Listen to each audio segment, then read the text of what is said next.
Pukul 6 waktu Indonesia Tengah. RRI ND menyiarkan Warta Berita.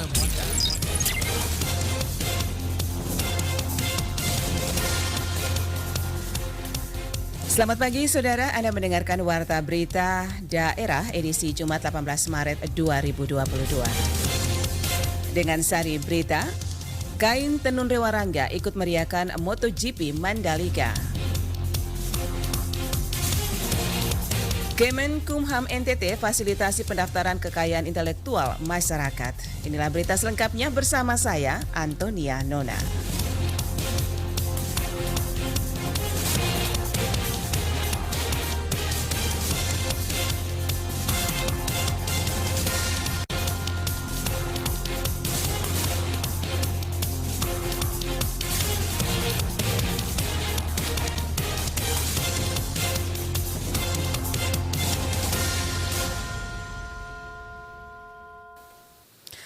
Kami sampaikan berita pertama, Kabupaten Ende patut berbangga karena kain tenun Ende ciri khas Kelurahan Rewarangga masuk menjadi salah satu merchandise gelaran MotoGP di Mandalika. Laporan Rosa Dalima.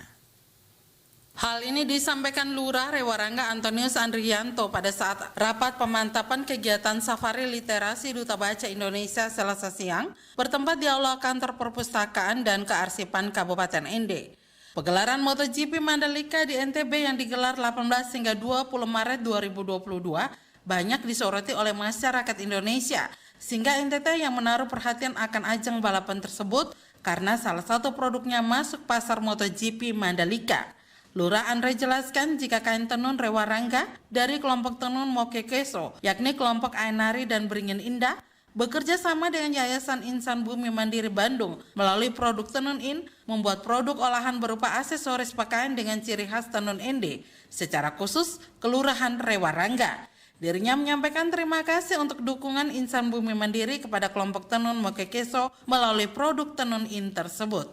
Tentunya kami ucapkan limpah terima kasih kepada teman-teman dari Insan Bumi Mandiri melalui produk Tenun In. Mereka membantu Kabupaten Ende secara khusus Mama Penenun untuk membantu mempromosikan tenun yang itu warisan budaya Ende ke kancah internasional, apalagi di event yang besar seperti MotoGP Mandalika itu. Lurah Andre juga kemukakan suatu kebanggaan tersendiri bagi warga Rewarangga karena bisa berkolaborasi dengan Insan Bumi Mandiri pada ajang internasional tersebut.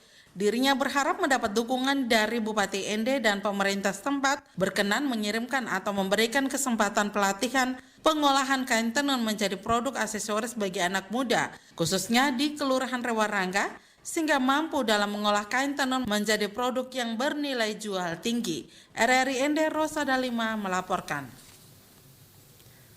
Kementerian Hukum dan HAM, Kemenkumham Provinsi Nusa Tenggara Timur terus berupaya secara proaktif memfasilitasi pendaftaran kekayaan intelektual masyarakat di wilayah tersebut.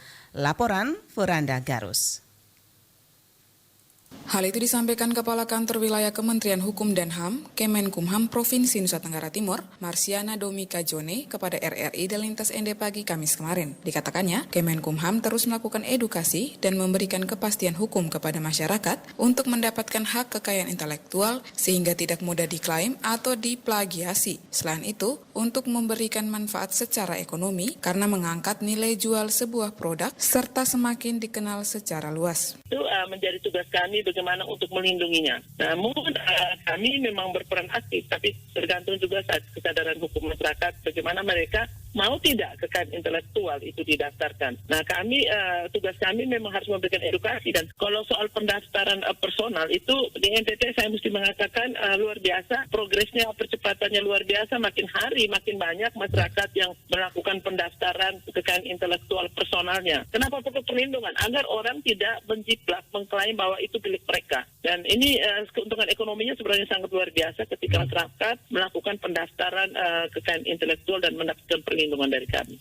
Hak kekayaan intelektual yang bisa didaftarkan oleh masyarakat yakni kekayaan intelektual komunal dan personal, meliputi prosedur pendaftaran merek, cipta, menyusun perda tentang masyarakat perlindungan indikasi geografis. Dalam upaya percepatan pendaftaran kekayaan intelektual, pihaknya juga menggandeng pemerintah Provinsi NTT melalui Dinas Perindustrian dan Perdagangan serta Dewan Kerajinan Daerah atau Dekranasda NTT serta pihak perbankan.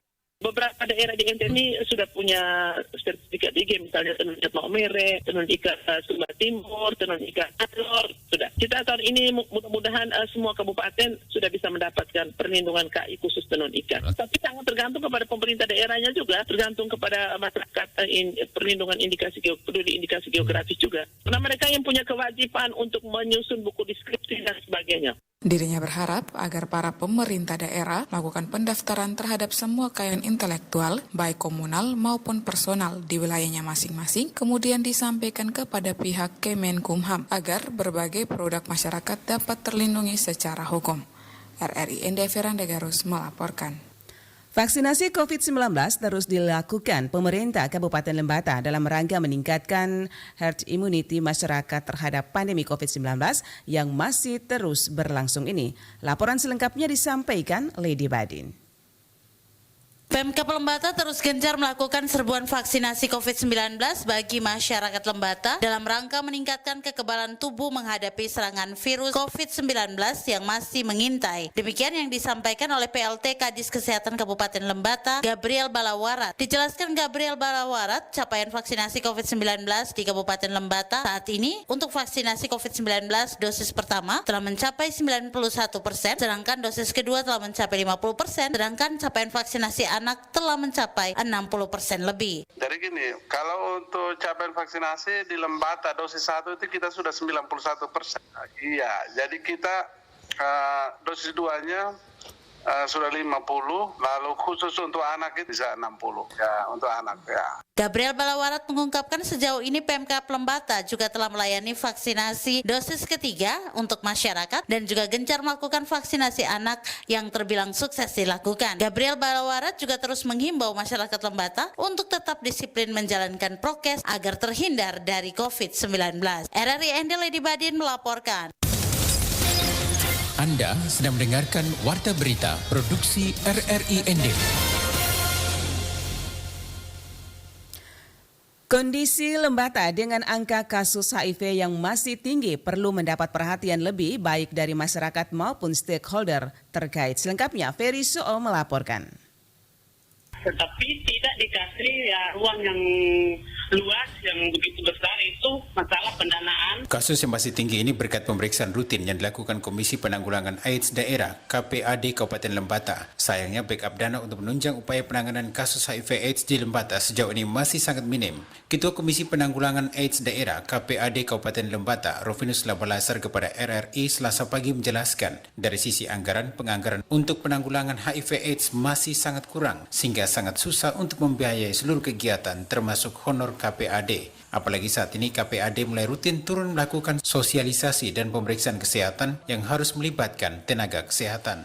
Masalah lain yang dihadapi dalam mengatasi HIV AIDS ini menurut Rovinus bukan saja mencari orang yang dicurigai menderita HIV, tapi juga memintanya untuk rutin mengkonsumsi obat. Saat ini masih banyak warga yang enggan untuk memeriksa kondisi kesehatannya dan mengkonsumsi obat secara teratur bagi yang sudah terinfeksi. Kondisi ini menjadi sedikit sulit karena kami sejauh ini kita tidak diundang untuk ikut rapat mengenai bantuan anggaran untuk sulit karena hanya mereka pilih yang rapat. Kita ini kan diwakili oleh Ketra. Jadi untuk mau bisa ada perasaan kepikiran yang mau disampaikan tidak bisa lagi. Kita pernah membawa sebuah usulan untuk meminta dana sosial kepada Ketua DPR, juga Kepala DKD untuk urus uang. Juga kami sampaikan ke Bupati. Tapi sampai saat ini entah mereka apa yang kami sampaikan kepada mereka omongkan hasil aduannya kami tidak tahu. Sementara pemerhati HIV AIDS Kabupaten Lembata, Nefri Eken menjelaskan bahwa seharusnya penanganan kasus COVID-19 dan HIV AIDS harus setara. COVID-19 dan HIV/AIDS sama-sama berbahaya, banyak korban sudah berjatuhan akibat ini. Pengurus Komisi Penanggulangan AIDS KPAD Kabupaten Lembata ini juga menilai bahwa pemerintah selama ini tidak pernah melibatkan KPA untuk melakukan edukasi dan pencegahan atas kasus-kasus HIV/AIDS di Lembata. Hal ini baginya sangat berpengaruh terhadap angka orang terpapar virus HIV/AIDS. KPAD harus diberi ruang yang lebih agar bisa melakukan penataan dan pelatihan bagi WAP atau warga peduli AIDS dan juga pelatihan pendidik sebaya bagi remaja terkait IMS, HIV, dan AIDS. Karena di sini saya melihat ego sektornya itu, lintas sektornya masih kuat, dia masih sangat berat, masih memiliki perannya sendiri.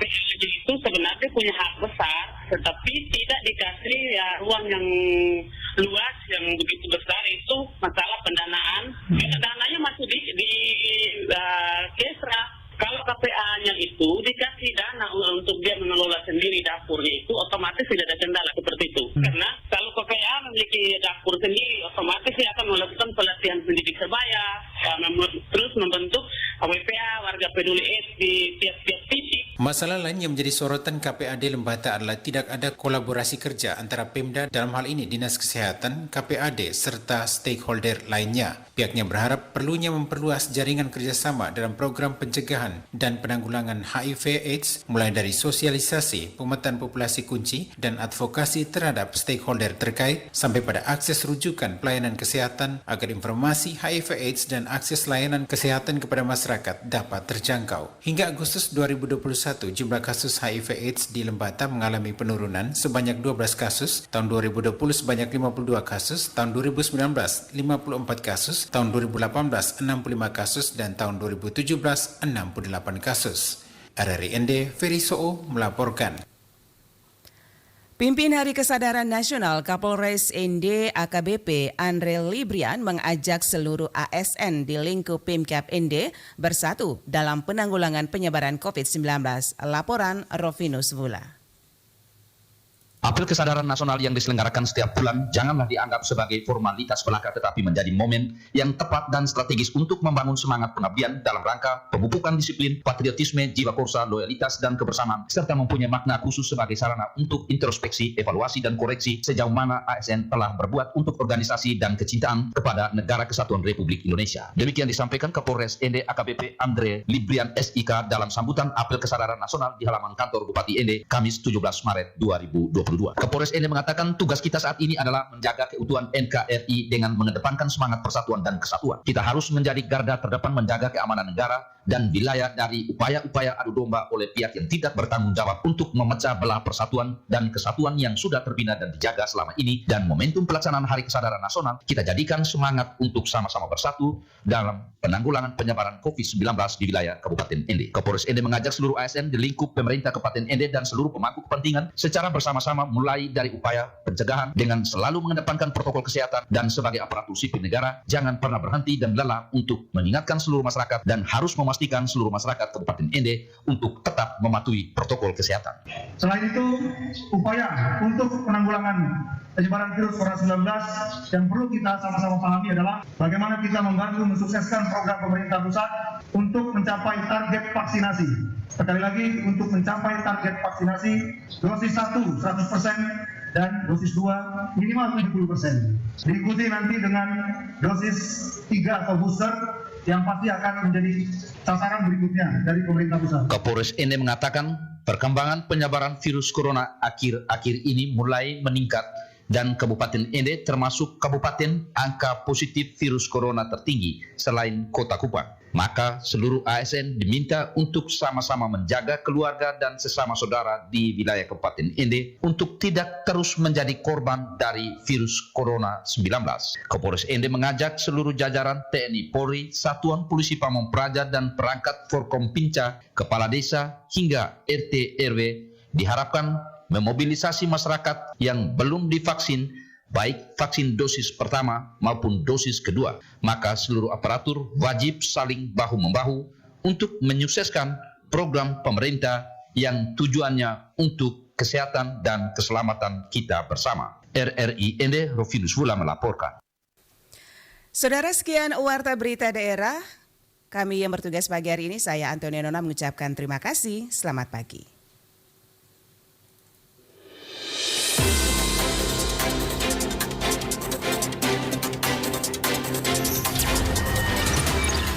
Terima kasih. Anda telah mendengarkan Warta Berita Produksi RRI ND.